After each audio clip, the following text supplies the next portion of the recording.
قرآن مجید کی جو آیہ کریمہ میں نے تلاوت کی ہے نا، سورہ آل عمران کی آیت نمبر 181 کا ابتدائی حصہ ہے۔ فرمایا لقد سمع اللہ قول الذین قالوا ان اللہ فقیر ونحن اغنیاء۔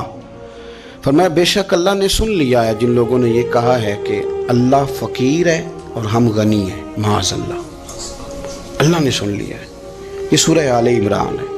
ذرا اس کی جو شان نزول ہے اس کی طرف آئیے گا۔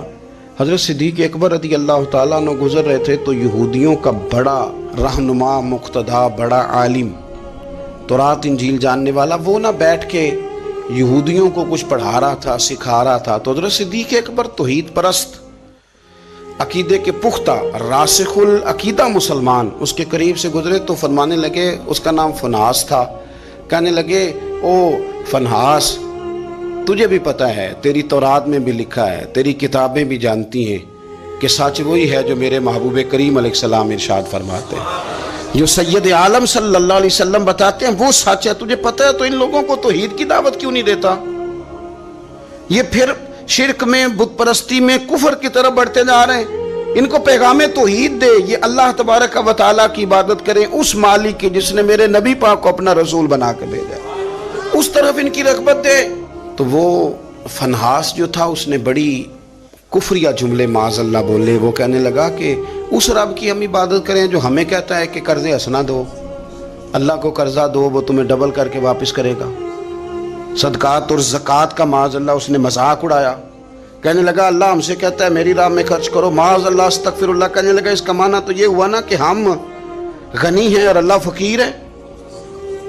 ہر سوال کے جواب میں دلیل نہیں ہوتی، کچھ لوگ جو ہوتے ہیں ان کا علاج کچھ اور بھی ہوتا ہے۔ جب اس نے رب کی شان کے بارے میں یہ بات کی نا تو حضرت صدیق اکبر نے پھر ایک زور کا تماچا اس کے منہ پہ مارا، ایک تھپڑ مارا، اٹ سٹ تے پکھڑا کوار گندہ لذی اور بھی بوٹیاں جاننے، ایک لگائی زور سے اس کے منہ پہ، اور جب وہ دھڑام سے گرا نا، یہ دیکھیں نا تھوڑے دن پہلے یہ ہمارے جنوبی پنجاب میں کیا تماشا لگا ہے، قبر کے گرد لوگ گھوم رہے اور کہہ رہے ہیں لبیک اللہم لبیک۔ کیا ہمیں غصہ نہیں آتا ان چیزوں پہ؟ ہمیں جلال نہیں آتا؟ اس طرح اسلامی شاعر کا مذاق اڑایا جائے گا؟ شرم نہیں آتی ان لوگوں کو؟ عقیدہ توحید کے معاملے میں ہمیں غیرت مند ہونا چاہیے۔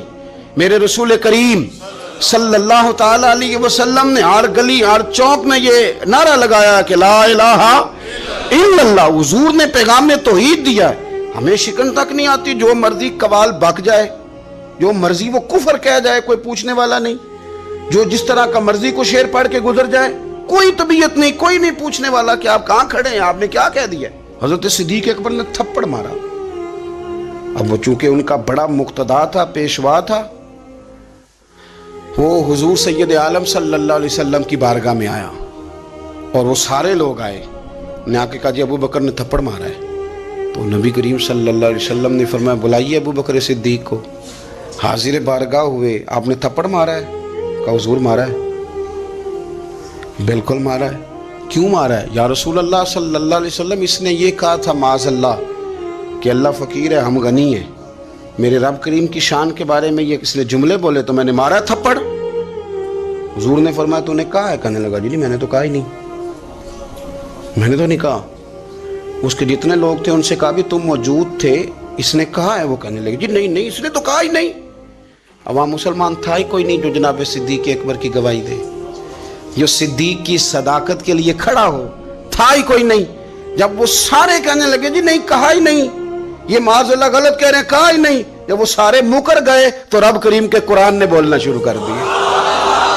یہودی مکر گئے اور جناب صدیق اکبر کی گواہی جب بندوں میں سے کوئی دینے والا نہ رہا تو مالک نے فرمایا میں جو گواہ ہوں ابو بکر صدیق، میں جو گواہ ہوں لقد سمع اللہ قول الذین قالوا ان اللہ فقیر ونحن اغنیاء۔ فرمایا کسی مسلمان نے سنا یا نہیں سنا، اللہ نے سن لیا ہے، اللہ نے سنا ہے اس کے قول کو جس نے کہا کہ اللہ فقیر ہے اور ہم غنی ہیں، قربان جائیں اس شخص کی عظمت کا کیا کہنا جس کی گواہیاں میرا رب کریم عطا فرمائے۔ وہ اتنے بڑے آدمی بیاں ہو کس زبان سے مرتبہ صدیق اکبر کا کہ محبوب خدا محبوب ہے صدیق اکبر، اتنی بڑی شخصیت۔